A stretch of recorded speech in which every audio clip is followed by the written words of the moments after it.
Okay, well, I'll introduce our next speaker, Maria Estrada. Maria works for the Nature Conservancy. She's been with TNC for, I think, 9 years. She's the Associate Director for Diversity and Inclusion.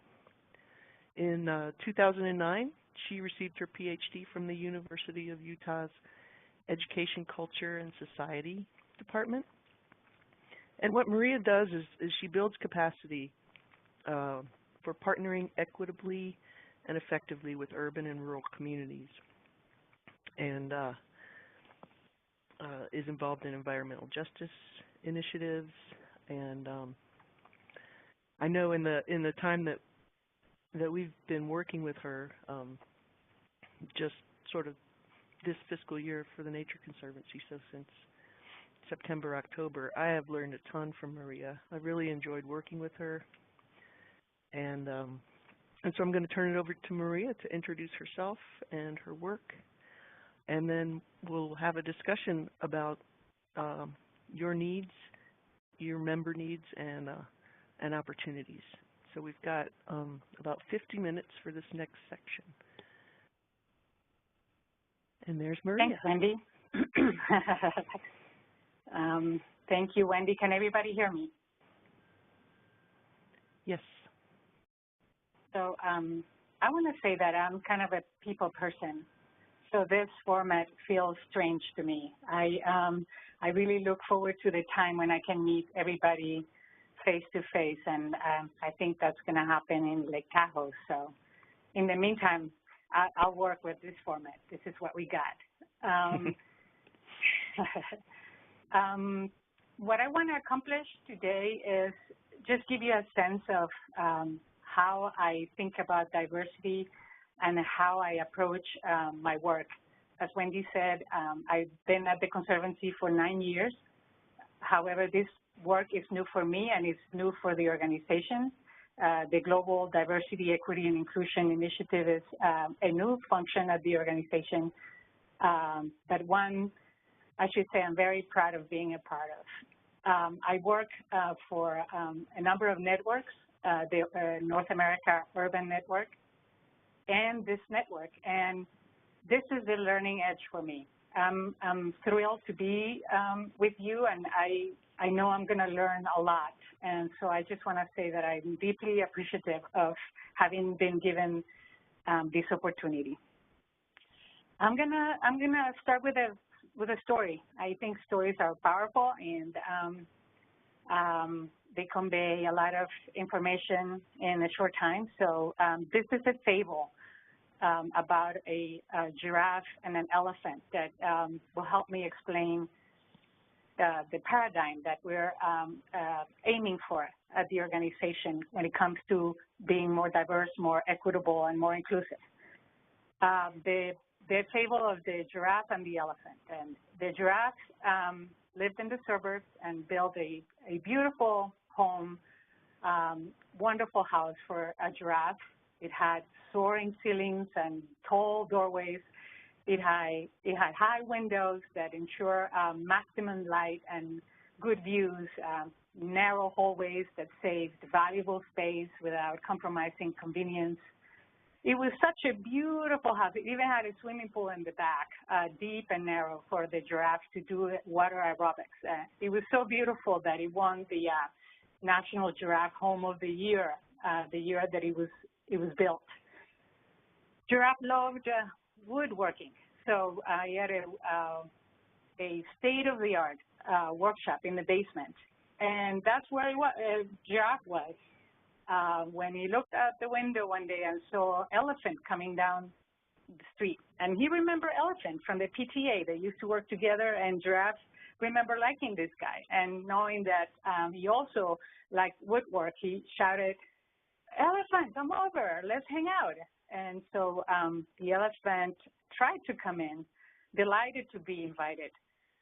But as he tried to go through the door, he got stuck. Only his head was able to come through the doorway. But don't fear, because Giraffe was prepared. He had the tools. He loosened up some bolts and temporarily removed some panels so that Elephant was able to come into the house. And they were about to start, hanging out when Giraffe from upstairs called and said, "Telephone, your boss." So Giraffe said to the elephant, "This might take a while, so why don't you go ahead and make yourself comfortable?" So Giraffe headed upstairs, and Elephant was looking around and saw an unfinished project across the room and started to walk towards the project, and suddenly heard an ominous crunch and saw that the floor had given way underneath him. So startled, jumped back and actually fell backwards onto the wall and opened a big hole. So you can imagine the noise in this basement. The Giraffe comes running down the stairs. "What in the world is happening here?" he asks, and sees what's happening and tells Giraffe and tells Elephant, maybe we should get you down to size. Perhaps you could take some ballet lessons around the corner, and we can get you, light on your feet. Perhaps you could lose some weight. Perhaps. And to this, the elephant replied, "Perhaps, Giraffe, a house designed for a giraffe is not appropriate for an elephant." So to me, this fable is an example of how we usually think of diversity. That is, that in an organization or a given situation, there are the main people and then the others, those who are different in some way. And the others are the ones that constitute the diversity. And there are plenty of advantages that come with being the main ones. There are advantages for giraffes everywhere in this house.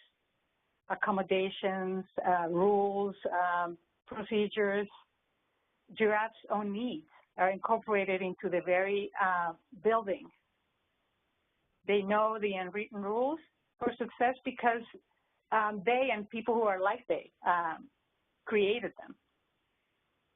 Elephants, on the other hand, are the newcomers or the outsiders, and they lack insider knowledge, they lack the information to succeed, so they have to adapt.